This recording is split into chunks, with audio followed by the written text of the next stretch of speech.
जी सुनिए, राहुल का टिफिन दे आइए उसके ऑफिस में।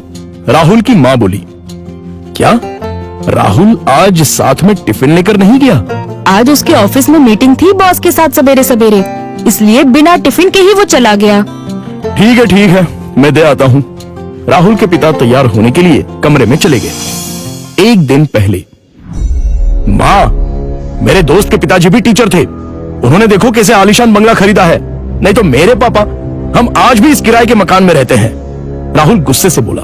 राहुल, तुम्हें पता नहीं शायद, पर तुम्हारे पापा घर में सबसे बड़े थे, इसलिए 2 बहन और 2 भाइयों की शादी उन्हें ही करनी थी, और साथ में तुम्हारी पढ़ाई का खर्चा, और तुम्हारी बड़ी बहन की शादी भी तो थी। किसने किया ये सब? क्या फायदा इन सब का? उनके भाई बहन अब बंगले में रहते हैं। कभी उन्होंने सोचा है कि अपना भाई किराए के मकान में रहता है तो उसके लिए एक छोटा सा घर खरीद के दे दे? ये सुनकर माँ की आंखों में आंसू आ गए। उन्हें समझ नहीं आ रहा था कि जन्म दिया बेटा अपने बाप के बारे में ऐसी बातें कर रहा है। फिर माँ बोली, तुम्हारे पिता ने अपना कर्तव्य निभाया, अपने भाई बहनों से कभी किसी चीज की उम्मीद नहीं की। राहुल पागलों जैसा बोल रहा था। अच्छा वो ठीक है, पर पिताजी लड़कों की ट्यूशन लेते थे। उनसे अगर फीस लेते तो आज पिताजी पैसों की गद्दी पर सोते। आजकल के क्लास वाले देखो कैसे इंपोर्टेड गाड़ियों में घूमते हैं। लेकिन तुम्हारे पिता के कुछ उसूल थे, ज्ञान बांटने के, पैसे नहीं लेने के, इसलिए तो उन्हें ढेर सारे पुरस्कार भी मिले। पता भी है तुम्हें? ये सुनते ही राहुल जोर से चिल्लाया, क्या फायदा इन पुरस्कारों का? क्या उनसे हमारा मकान बनेगा? पड़े हैं धूल खाते उस कबाड़ खाने में, कोई नहीं पूछता है उनको। तभी दरवाजे की बेल बजती है। पिताजी ने अपनी बातें तो सुन नहीं ली ना। इस डर से राहुल का चेहरा उतर गया, लेकिन पिताजी किसी से बात किए बिना ही अपने कमरे में चले गए। ये था कल का झगड़ा, और आज मोहनलाल ने साइकिल को टिफिन लगाया और कड़ी धूप में राहुल के ऑफिस पहुंच गए। कड़ी धूप होने के कारण वो थक गए थे। ऑफिस पहुंचने पर उनको सिक्योरिटी गार्ड ने रोका। राहुल सर को टिफिन देना था, क्या मैं अंदर जा सकता हूं? मोहनलाल ने पूछा। अभी नहीं दे सकते, वो बॉस के साथ मीटिंग में है। जब मीटिंग खत्म होगी तब दे देना। चलो यहां से हटो, बॉस तुम्हें देखना नहीं चाहिए। अगर बॉस को दिख गए तो मेरी हालत खराब हो जाएगी। चलो जाओ उधर, गार्ड बोला। मोहनलाल कुछ ही दूरी पर धूप में खड़े रहे। मीटिंग 1 घंटे से ऊपर तक चली। उनके पैर में दर्द होने लगा। तभी ऑफिस के केबिन का दरवाजा खुलने की आवाज आई। बॉस के पीछे पीछे राहुल भी आया। धूप में खड़े हुए पिताजी को देखकर वो मचलाया। चलते चलते बॉस की नजर मोहनलाल पर पड़ गई। गाड़ी में बैठने की बजाय वो वहीं खड़े रहे। वो सामने धूप में कौन खड़ा है? उन्होंने गार्ड से पूछा। अपने राहुल साहब के पिता हैं, टिफिन देने आए थे। गार्ड डरते हुए बोला। बुलाओ उन्हें। राहुल घबरा गया, उसके पसीने छूट गए। उसे अपने पिता पर बहुत गुस्सा आया। गार्ड के बुलावे पर मोहनलाल अंदर आए। बॉस उनके पास गए और बोले, आप मोहनलाल सर हैं ना? सरकारी स्कूल में आप ही टीचर थे ना?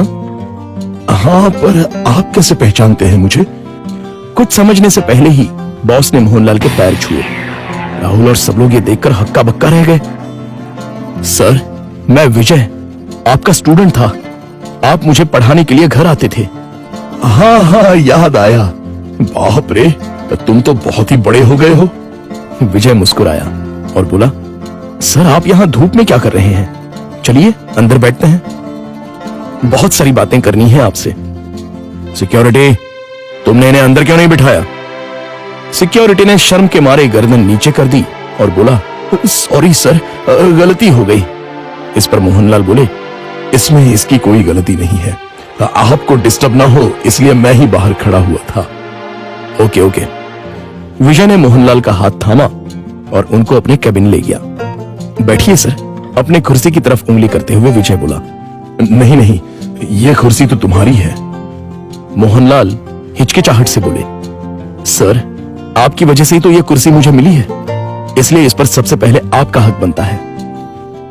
विजय ने जबरदस्ती मोहनलाल को अपनी कुर्सी पर बिठाया। शायद आपको पता नहीं, लेकिन अगर सर नहीं होते तो आज ये कंपनी नहीं होती और मैं अपने पिता के साथ उनकी दुकान में बैठा रहता। विजय ने अपने साथियों से कहा।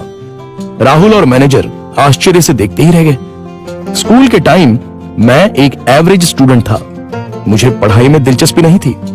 मार्क्स कमा रहे थे, इसलिए मेरी माँ मुझे सर के पास उनके घर ले गई और ट्यूशन लेने के लिए कहा।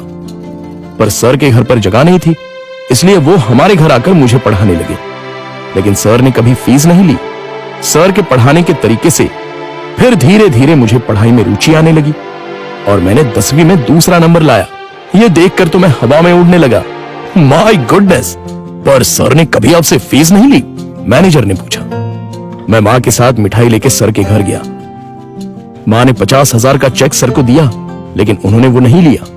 तब सर ने एक बात कही थी जो आज भी मुझे याद है। सर ने कहा था, मैंने कुछ नहीं किया, आपका बेटा ही होशियार था। मैंने सिर्फ उसे रास्ता दिखाया है और मैं ज्ञान बेचता नहीं हूं, दान करता हूं। फिर मैंने 12th करने के बाद MS किया और अमेरिका जाकर पढ़ाई की और वापस आने के बाद ये कंपनी स्टार्ट की। एक पत्थर को सर ने हीरा बना दिया। सर, आपको सच में दिल से प्रणाम।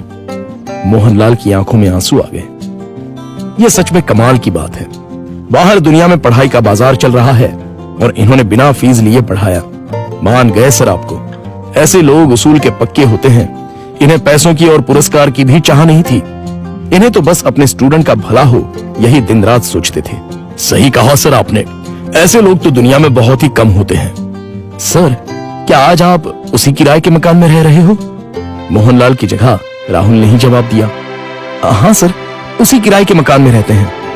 आज मैं अपने सर को गुरु दक्षिणा दूंगा। इस शहर में मेरे कुछ फ्लैट्स हैं, उसमें से एक फ्लैट मैं आपके नाम कर रहा हूं।